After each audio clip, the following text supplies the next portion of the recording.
আমার প্রিয় বন্ধুরা আমার এই ফুলগুলোকে অনেক অনেক ভালোবাসেন। তো এই ভালো লাগা ভালোবাসার কথা শুনে আমার খুব ভালো লাগলো। কারণ আমিও ফুলকে অনেক ভালোবাসি, অনেক পছন্দ করি। তো অনেক ভালোবাসা দিয়ে আমি এই গাছগুলো লাগিয়েছিলাম। আর অনেক সুন্দর সুন্দর ফুলও ফুটেছে মাশাআল্লাহ। তো আমার প্রিয় বন্ধুদের ভালো লাগা ভালোবাসার কথা শুনে আমার এই ফুল গাছ লাগানোর আগ্রহটা আরো বেড়ে গেল। তো আমি আরো রং বেরঙের কিছু ফুল আমি এই বাগানে লাগিয়ে দেব। তো আসসালামু আলাইকুম। শুভ সকাল। কেমন আছেন আমার প্রিয় বন্ধুরা? আশা করি আল্লাহর অশেষ রহমতে আপনারা সবাই অনেক অনেক ভালো আছেন। আমিও আল্লাহর অশেষ রহমতে আপনাদের সকলের দোয়ায় আলহামদুলিল্লাহ ভালো আছি। তো কাছে দূরে দেশ ও দেশের বাহির থেকে যে আমার এই ভিডিওতে এই মুহূর্তে যুক্ত আছেন, তাদের সবার প্রতি রইল আমার আন্তরিক ভালোবাসা ও শুভকামনা। তো আমার প্রিয় বন্ধুরা ভিডিও শুরুতেই একটা রিকোয়েস্ট করতেছি। প্লিজ বন্ধুরা ভিডিওর শুরুতে একটা লাইক দিয়ে আমার ভিডিওটা কন্টিনিউ করেন। আর নতুন বন্ধুদের বলতেছি প্লিজ বন্ধুরা ভিডিওটা সম্পূর্ণভাবে মনোযোগ সহকারে দেখুন। হয়তো কোথাও কোনো একটা অংশ আপনাদের ভালো লাগবে। যদি ভালো লেগে যায় তাহলে আমার এই ছোট্ট চ্যানেলটাকে সাবস্ক্রাইব করে আপনাদের পাশে থাকার সুযোগ করে দেবেন। তো ভিডিওটা যদি মনোযোগ সহকারে না দেখেন তাহলে কিন্তু বুঝতে পারবেন না। তো ভিডিওটা মনোযোগ সহকারে দেখার চেষ্টা করুন। হয়তো কোথাও ভালো লাগবে। আর যে বন্ধুরা এই কাজটি করে দিয়েছেন সে বন্ধুদের জানাই অসংখ্য অসংখ্য ধন্যবাদ। তো বন্ধুরা এটা ছিল গত রাতের একটা ভিডিও। তো শীতের রাতে কিন্তু প্রতিদিন ভাত খেতে ভালো লাগে না। এটা সেটা খেতে মন চায়। তো ছেলে ভাত খাবে না। তো ছেলেকে বললাম তাহলে মোগলাই বানিয়ে দেই, সেটা খাওয়া। বলল যে হ্যাঁ আম্মু আমি মোগলাই খাবো, মোগলাই বানাও। তো ছেলের জন্য আর আমার জন্য দুজনের জন্য ২ টা মোগলাই বানাইতেছি। তো ভাজা পোড়া খেতে ভালো লাগে কিন্তু খেলে কিন্তু নানান ধরনের সমস্যা হয়। তো মাশাআল্লাহ আমার এমনিতে কোনো সমস্যা নাই, গ্যাসে কোনো সমস্যা করে না। কিন্তু এই মোগলাইটা খাওয়ার পর তারপরে খেয়েছিলাম কফি। খাওয়ার পরে কিন্তু অনেক গ্যাসের সমস্যা করছিল, পেট ব্যথা করছিল রাতে। একটু ভালো লাগেনি। তো বন্ধুরা খাওয়া-দাওয়ায় আমি অনেক সেনসিটিভ কারণ আমি যে রান্না-বান্না করি, তো আপনারা যারা মনোযোগের সহকারে আমার রান্না-বান্নাগুলো দেখেন, হয়তো খেয়াল করলে বুঝতে পারবেন। আমি কিন্তু তরকারিতে কিন্তু ভাজা, পোড়া এগুলায় কিন্তু তেলটা অনেক কম দেই। তেল বরাবরই অনেক কম খাওয়ার চেষ্টা করি। সে কারণেই মনে হয় যে আলহামদুলিল্লাহ ভালো আছি। তো তেলটা একটু বেশি দিলে মজা লাগে তরকারি। তেল জিনিসটা একটু অন্যরকম একটা ব্যাপার। তারপরে আমি একটু কম দেওয়ার চেষ্টা করি। তো কিছু, কিছু ক্ষেত্রেও তো আবার কম দেওয়া যায় না। যেমন এই যে মোগলাইটা ভাজতেছি, এটা কি তেল কম দিলে হবে? হবে না তো। এটাকে কিন্তু ঠিকঠাক মতো সেই তেলেই ভাজতে হবে। তো এটা খাওয়ার পর আসলে আমার রাতে অনেক খারাপ লেগেছিল। দিনটাও তেমন একটা ভালো যায়নি। সকালের খাবার দুপুরে খেয়েছিলাম। তো এই হলো কথা। তো প্রতিদিন তো খাই না। তো দেখা যায় অনেকেই দেখা যায় সন্ধ্যাবেলা অনেক ভাজা-পোড়া এগুলা বানিয়ে খায়। তো আমি মাঝে, মাঝে ছেলেকে দেই। তো আমার সমস্যা হয়েছিল এই কারণে যে এই মোগলাইটা খাওয়ার সাথে, সাথে যে গরুর দুধ ছিল সেই দুধ না খেয়ে সেটার সাথে কফি মিশিয়ে খেয়েছিলাম।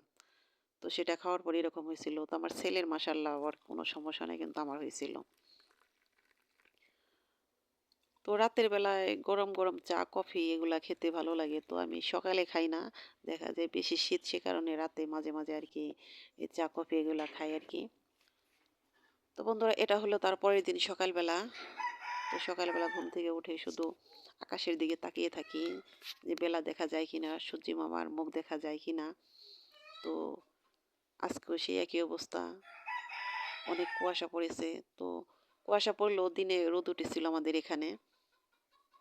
শীতটা অনেক হালকা লেগেছে আজকে দুপুরের দিকে। তো সকালবেলা উঠে যদি আবহাওয়াটা ভালো থাকে তাহলে কিন্তু মনটাই ভালো লাগে। এই শীতের সকালে যদি ঘুম থেকে ওঠার পর দেখা যায় যে না আসলেই অনেক ভালো লাগতেছে। কাজ করতেও ভালো লাগে। সবকিছু মিলিয়েই অন্যরকম একটা ভালো লাগা কাজ করে। তো ঘুম থেকে ওঠার পর যদি মনটা খারাপ হয়ে যায় তাহলে কিন্তু ভালো লাগে না। তো মনটা আজকে এমনিতে একটু ভালো না। আমাদের এখানে একটা লোক মানে আমাদের ভাইয়া লাগে। সে বিদেশে মারা গেছে। তার লাশটা আনা হয়েছে মালয়েশিয়া থেকে। তো ফজরের নামাজের পরই তার এই খবরটা শুনলাম। তো মারা গেছে ১৫ দিন আগে। সে লাশটা আজকে রাত ১২টার দিকে এনেছে। তখন আমি চেতনই ছিলাম। তো সকালে গেছিলাম সে ভাইয়াকে দেখার জন্য। সে কি করুণ ইতিহাস সেটা আর আমি আপনাদের কাছে নাই বললাম। তো দিনটা আসলে অনেক খারাপ গেল, ভালো লাগেনি।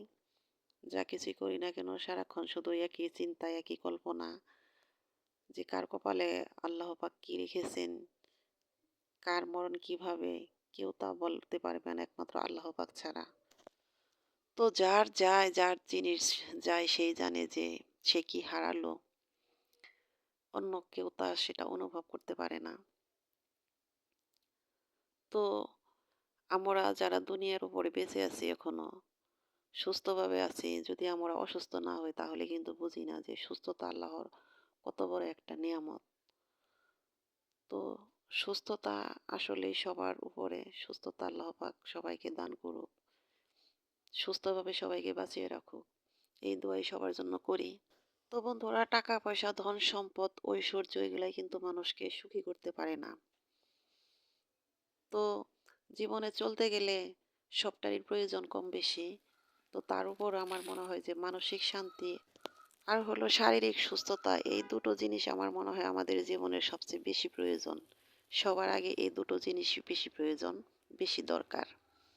তো আল্লাহ পাকের কাছে দোয়া করি, আল্লাহ পাক আমাদের সবাইকে যেন এই দুটো জিনিস সবার আগে দান করেন। তো বন্ধুরা, কথা বলতে বলতে আমি ভিডিও লাস্ট পর্যায়ে চলে এসেছি। দেখেন, আমি এই কথায় ডুবে গিয়েছি। আমি এই ভিডিওতে কি হইতেছে না হইতেছে এটা আমার খেয়াল ছিল না। তো এই রান্নাটা ছিল আমার গতকালের। আজকে আমি রান্নার কোনো ভিডিও আমি আপনাদের সাথে করতে পারিনি, করি নাই। তো এই তো, এটা হলো রুই মাছ দিয়ে আর হলো কপি, ফুলকপি আর হলো টমেটো দিয়ে রান্না করব। তো শীতকালের সবজি সবটাই ভালো লাগে। তার মধ্যে সব সবজির মধ্যে যদি টমেটো দেওয়া যায় তাহলে কিন্তু সবজিটার স্বাদটা একটু বেড়ে যায়। তো টমেটো আমি খুবই পছন্দ করি। সব সবজি কম বেশি পছন্দ করি। তার মধ্যে টমেটোটা ওটা হলো আলাদা একটা ব্যাপার। টমেটোটা আসলেই এমনিতেও দেখা যায় সালাদ হিসেবেও খেতে ভালো লাগে। তরকারিতে দিয়ে খেতে ভালো লাগে। টক রান্না করে খেলেও ভালো লাগে। সবভাবে আরকি ভালো লাগে। তো টমেটো তো আর সারা বছর পাওয়া যায় না।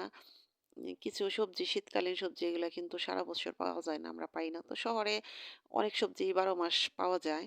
কিন্তু আমরা গ্রামে থেকে ওটা পাই না।